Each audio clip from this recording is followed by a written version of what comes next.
Se você foi profundamente ferida, Nancy DeMoss Wolgemuth está aqui para oferecer um pouco de esperança. Deus quer te conceder a graça para superar qualquer que seja a situação, superar qualquer que seja a dor. Não é que a ofensa não tenha acontecido, que as circunstâncias não tenham sido reais ou que não tenha sido doloroso, mas Deus quer conceder a graça dele a você para continuar e libertá-la de qualquer decepção e mágoa em sua vida. Esse é o Aviva Nossos Corações com Nancy DeMoss Wolgemuth, coautora de Mentiras em que as Mulheres Acreditam, na voz de Renata Santos. Temos visto o que acontece quando uma pessoa experimenta o avivamento. Já vimos a ligação entre o avivamento e a consciência limpa. Agora, nosso foco será o perdão. Quando Deus aviva seu coração, você tem o poder de perdoar como nunca. Se você está seguindo a nossa série Buscando a Deus, começaremos hoje o episódio sobre o poder do perdão radical.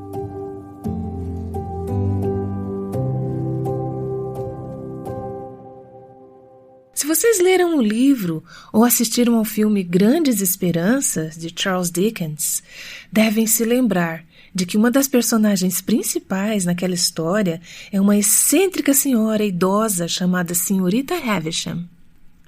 Anos antes, no início da história, no dia do seu casamento, ela estava se vestindo e esperando dar 9 horas quando seu noivo chegaria. Um grande banquete havia sido preparado. Eles tinham um bolo de casamento enorme, mas, faltando 20 minutos para as 9, a senhorita Havisham recebeu a notícia de que seu noivo havia fugido com outra mulher e não viria para o casamento. A partir daquele momento, o objetivo de vida daquela mulher passou a ser se vingar dos homens. Ela se recusou a seguir com a sua vida. Em vez disso, ela escolheu viver no passado, continuou usando seu vestido de noiva e véu por anos. Ela nunca mais os tirou. O tempo parou para ela naquele momento. Na verdade, todos os relógios em sua casa pararam, mostrando 20 para as 9, quando aquela tragédia aconteceu em sua vida. Ela simplesmente não seguiu em frente. O seu vestido e seu véu ficaram esfarrapados, amarelados, desbotados ao longo dos anos, mas ela continuava a usá-los. Ela colocou cortinas pesadas em todas as janelas para que o sol não entrasse em sua casa. Ela vivia em reclusão com sua filha adotiva e, quanto ao bolo e ao banquete, eles foram todos deixados para apodrecer nas mesas e, com o tempo, foram levados pelos ratos e pelas aranhas. Dava até para ouvir os ratos andando entre as paredes da casa. O personagem principal da história é um garoto chamado Pip, que foi visitar a senhorita Havisham. A primeira vez que ele a visitou foi no aniversário dela, mas ela não deixava ninguém fazer menção a essa data especial, porque essa era a mesma data em que ela deveria ter se casado. No decorrer da conversa com Pip, ela disse: "Em um dia como o de hoje, muito tempo antes de você nascer, esse monte de ruínas foi trazido para cá." E realmente era um monte de ruínas. Havia teias de aranha enormes em todo o lugar. O lugar estava num estado de ruína feio e grotesco. E ela disse: "Isso, quer dizer, um monte de ruínas, e eu nos deterioramos juntos." Ela disse: "Isso, quer dizer, um monte de ruínas, e eu nos deterioramos juntos. Os ratos roeram tudo e eu mesma fui roída por dentes mais afiados do que os dos ratos." Claro, aqueles dentes que roeram a senhorita Havisham foram os dentes da amargura, do ressentimento, da falta de perdão. Quando eu penso sobre a senhorita Havisham e naquela cena com tudo em ruínas ao seu redor, eu penso que esse é o retrato de muitas mulheres hoje, recusando-se a seguir em frente, vivendo no passado, reféns de alguma ofensa, de alguma ferida, de alguma situação que talvez tenha ocorrido anos atrás. Você consegue se identificar com essa mulher? Talvez você esteja desperdiçando a vida que Deus quer que você desfrute hoje, e você sabe exatamente quando foi que esses relógios congelaram em sua vida. Você consegue se lembrar da cena, do lugar, do dia, do horário, das circunstâncias, mesmo que tenha acontecido anos atrás. Pode ser que hoje você esteja vivendo em meio a um monte de ruínas. Os dentes da amargura e do ressentimento te roeram, te desgastaram e te destruíram. Ou pode ser que você tenha passado por algo assim recentemente. O fato é que você não tem que terminar como a senhorita Havisham. Ninguém tem que terminar dessa maneira. Ela não tinha que terminar dessa maneira. Deus quer te conceder a graça para superar essa tragédia, superar essa dor. Não é que a ofensa não aconteceu, que as circunstâncias não foram reais, ou que não foi doloroso, mas Deus quer conceder a graça dele a você para continuar. Ele quer libertá-la de qualquer decepção e mágoa em sua vida. Eu vou só abrir um parêntese aqui. Temos estudado a série Buscando a Deus. No início dela, falamos sobre como experimentar um avivamento no nosso relacionamento vertical com Deus. Falamos sobre coisas como humildade, honestidade, arrependimento e santidade. Agora, na segunda metade da série, estamos lidando com a consequência prática do avivamento, pois isso afeta nossos relacionamentos com as outras pessoas. Isso me lembra os 10 mandamentos. Os 4 primeiros estão relacionados com seu relacionamento com Deus, seu relacionamento vertical. Os últimos 6 estão relacionados com seus relacionamentos com os outros. É claro que é importante colocar o relacionamento vertical em primeiro lugar, porque se este não estiver indo bem, não há como seus relacionamentos com outras pessoas irem bem. Conforme aprendemos a viver com humildade, honestidade e em arrependimento e santidade, isso tem que se manifestar na maneira como nos relacionamos com as outras pessoas. Isso tem que se manifestar na vida prática, entre as 4 paredes de nossas casas. Já falamos nessa série sobre a importância de ter uma consciência limpa, ou de como lidar com nossas ofensas para com os outros. Agora queremos virar a página e falar sobre como lidar com as ofensas que os outros cometem contra nós. Observe a ordem das coisas. Primeiro a consciência limpa e depois esse assunto da amargura e do perdão em segundo lugar. Normalmente, as pessoas querem lidar com as ofensas que os outros cometem contra elas primeiro. E a palavra de Deus diz, não, primeiro você tem que lidar com as suas ofensas contra os outros. Tire primeiro a viga do seu olho, e então você verá claramente para ajudar os outros a lidarem com as ofensas deles. Então, agora queremos falar sobre como lidar com as feridas feitas por outros e veremos várias passagens no decorrer da série. Mas uma passagem-chave sobre toda essa questão da amargura vem de Hebreus, capítulo 12. Vou ler 2 versículos em Hebreus 12, versículos 15 e 16. Diz o seguinte: Cuidem que ninguém se exclua da graça de Deus, que nenhuma raiz de amargura brote e cause perturbação, contaminando muitos. Que não haja nenhum imoral ou profano como Esaú, que por uma única refeição vendeu seu direito de herança como filho mais velho. Essa passagem, e voltaremos nela mais tarde, fala sobre 3 raízes básicas na vida dos cristãos, com as quais temos que lidar se quisermos ter um avivamento. Primeira é a amargura, da qual temos falado mais recentemente. A segunda é a impureza moral, ou seja, a imoralidade sexual, que abordaremos em seguida. E a terceira raiz está relacionada à questão dos valores temporais, da perda de perspectiva daquilo que realmente importa. Temos que lidar com essas questões. O autor de Hebreus diz: cuidem que ninguém se exclua da graça de Deus. Cuidem. Acho que isso diz que temos a responsabilidade de ajudar a evitar que o outro se torne amargo.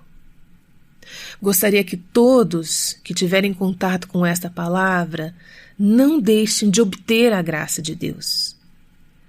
Quero me certificar de que você não deixe de obter a graça de Deus e que você lide com cada raiz de amargura que possa estar presente em sua vida. Porque se você não fizer isso, essa passagem diz que isso causará perturbação e muitos outros serão contaminados por sua raiz de amargura. Efésios 4, 31 e 32 é outra passagem que nos é familiar sobre esse tema. Ela diz: livrem-se de toda amargura, indignação e ira, gritaria e calúnia, bem como de toda maldade. Sejam bondosos e compassivos uns para com os outros, perdoando-se mutuamente, assim como Deus os perdoou em Cristo. Amargura. Coloque-a de lado, diz essa passagem. Livre-se dela. Lide com ela. Não se prenda a ela. Não se deixe aprisionar por ela, como fez a senhorita Havisham. Conforme estudamos o Novo Testamento, vemos que a amargura é essencialmente uma resposta de raiva ou ressentimento a circunstâncias ou pessoas que causam dor ou são difíceis. Paulo diz: livrem-se dela. Não deixe nenhuma amargura se alojar em seu coração. Livrem-se dela. Não se prendam a ela. O inimigo quer que você permaneça amarga, porque ele sabe que se isso acontecer, sua vida será infrutífera. Ela será frustrante. Você viverá uma vida cristã desgastada e danificada. Isso acabará em um monte de ruínas. Há várias palavras no Novo Testamento associadas à amargura e quero dar uma olhada em algumas delas, pois isso nos dará uma ideia sobre o porquê a amargura é tão séria. Por exemplo, em Efésios 4, 31, a amargura está ligada à ira, à raiva e à maldade. Isso não é bom. Em Colossenses 3, versículo 19, a amargura é contrastada com o amor. O versículo diz: maridos, amem cada um a sua mulher e não a tratem com amargura. Curiosamente, algumas traduções estão exatamente da forma que eu acabei de ler. Não as tratem com amargura. Outras traduções dizem: nunca as tratem com aspereza. Então, os maridos não devem tratar suas esposas com amargura, eles não devem tratá-las com aspereza. E é interessante que uma palavra poderia ser traduzida das duas maneiras, porque amargura invariavelmente está ligada com um comportamento áspero. Se tratamos alguém com amargura, não usaremos palavras graciosas e dóceis. Haverá aspereza que vem com essa amargura. Em Romanos capítulo 3, a amargura está associada à maldição.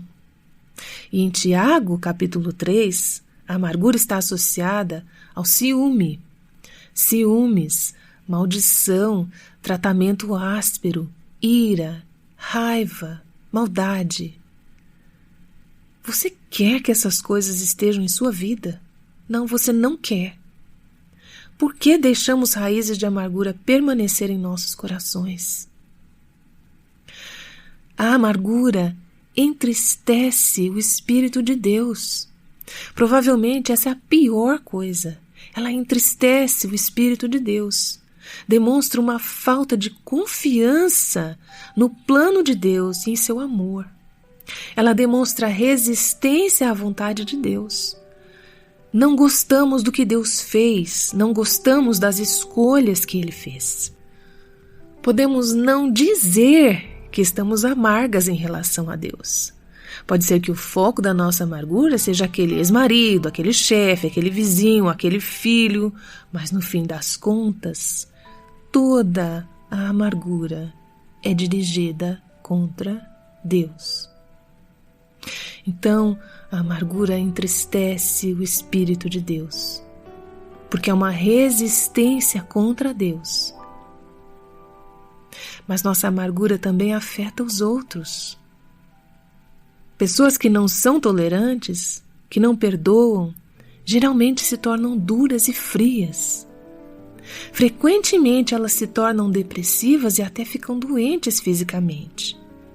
Os médicos dizem que muitas enfermidades físicas hoje são causadas por nossa relutância em perdoar. Pessoas amargas se tornam pessoas com as quais é difícil conviver. Elas podem se tornar negativas, críticas, rabugentas. Eu não quero ser uma mulher amarga, mas frequentemente é mais fácil ver a amargura em outras pessoas do que a ver em nós mesmas. É por isso que precisamos de pessoas ao nosso redor que nos amem o suficiente para dizer: ei, será que você não está precisando lidar com uma questão de perdão? Será que você não poderia estar se tornando um pouco amarga? A amargura não apenas entristece o Espírito de Deus e afeta outros ao nosso redor, mas ela acabará por te destruir. É como um ácido que destrói o recipiente em que está contido. É destrutivo demais. A amargura é uma resposta errada às pessoas e circunstâncias sobre as quais não temos controle. Coisas que não podemos mudar, coisas que não podemos consertar, e aí nos tornamos amargas em nossa resposta a elas. Volte lá na passagem de Hebreus, capítulo 12, e vamos examinar uma passagem que nos fala sobre a perspectiva de Deus ao lidarmos com problemas, dificuldades e circunstâncias dolorosas. Começando no versículo 5, lemos: Meu filho, não despreze a disciplina do Senhor, nem se magoe com a sua repreensão. Todo o tema dessa passagem é a disciplina do Senhor. Algumas traduções dizem correção, sua disciplina, sua correção. Veremos que o alvo da disciplina de Deus é o bem de seus filhos. Ele é o nosso Pai Celestial e Ele está aplicando vários tipos de correção e disciplina a seus filhos para o bem deles. Então Ele diz: quando você experimentar a disciplina do Senhor, não a despreze e não se magoe. Algumas traduções dizem: não desfaleça, não desista. Não se desespere quando estiver experimentando a disciplina do Senhor através das circunstâncias da vida. Em vez disso, considere essas circunstâncias, o autor vai dizer, como uma expressão do amor de Deus. Você diz: Deus deve me amar muito para me deixar experimentar todas essas circunstâncias. Você sabe que Ele te ama, e essas circunstâncias, além de serem expressão do amor de Deus, também são uma evidência do nosso relacionamento com Deus. Veja o versículo 6. Pois o Senhor disciplina a quem ama e castiga todo aquele a quem aceita como um filho. Se você está sendo repreendida pelo Senhor, isso é uma evidência de que você é filha de Deus. O autor continua nos versículos 7 e 8. Suportem as dificuldades, recebendo-as como disciplina. Deus os trata como filhos. Ora, qual o filho que não é disciplinado por seu pai? Se vocês não são disciplinados, e a disciplina é para todos os filhos, então vocês não são filhos legítimos, mas sim ilegítimos. No versículo 9, diz assim: além disso, tínhamos pais humanos que nos disciplinavam e nós os respeitávamos. Quanto mais devemos submeter-nos ao Pai dos Espíritos para assim vivermos?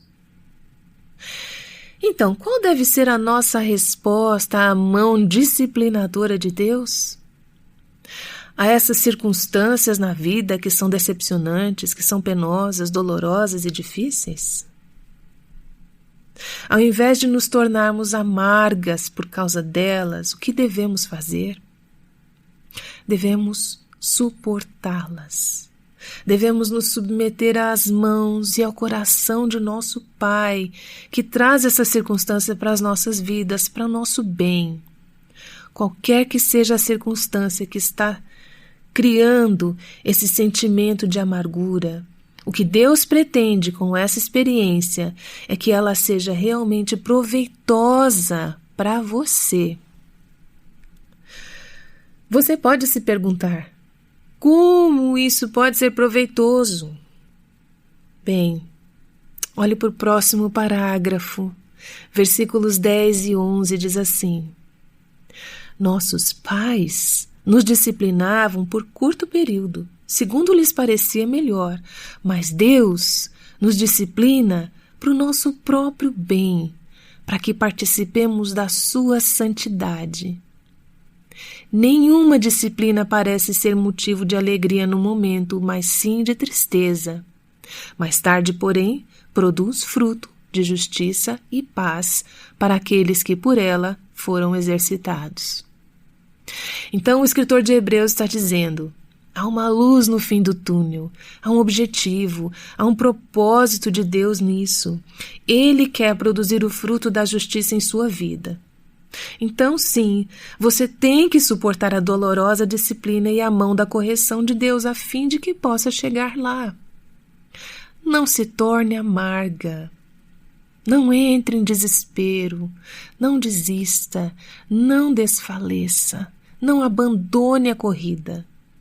Não ataque as pessoas ou circunstâncias que a feriram. Confie na mão e no coração de seu Pai. Isso é para o seu bem. Portanto, ele diz nos versículos 12 a 14, fortaleçam as mãos enfraquecidas e os joelhos vacilantes. Façam caminhos retos para os seus pés, para que o manco não se desvie, antes seja curado. O que esse parágrafo está dizendo? Ele diz: continue firme em meio à disciplina, em meio à dor. Não abandone a corrida. Eu assisti a uma maratonista naquela última parte da maratona e vi a minha amiga com as mãos enfraquecidas e os joelhos vacilantes, querendo desistir antes da linha de chegada. Mas havia pessoas lá, do lado de fora, torcendo e dizendo: você consegue, você consegue. É fácil dizer isso quando você está do lado de fora, certo?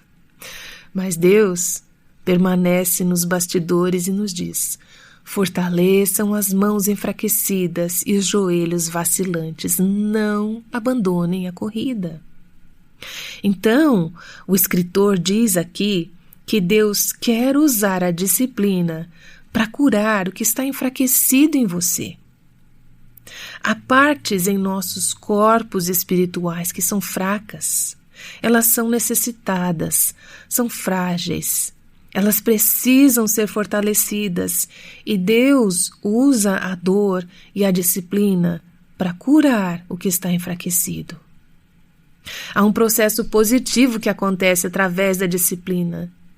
Deus quer que nós, no meio disso, nos esforcemos para viver em paz com aqueles que estão ao nosso redor, incluindo aqueles que possam ter nos causado dor. Esforcem-se para viver em paz com todos. A forma como o ofensor se relaciona com você não é responsabilidade sua, mas você é responsável pela forma como você se relaciona com o seu ofensor. Esforcem-se para ter paz com todos. Livrem-se da amargura. Essa pessoa é instrumento nas mãos de Deus. Deixe Deus fazer o que Ele quer fazer em sua vida e confie que Deus fará o que quer na vida do ofensor também. Esforcem-se para viver em paz com todos. E ele diz, para serem santos. Sem santidade ninguém verá o Senhor. O que isso significa?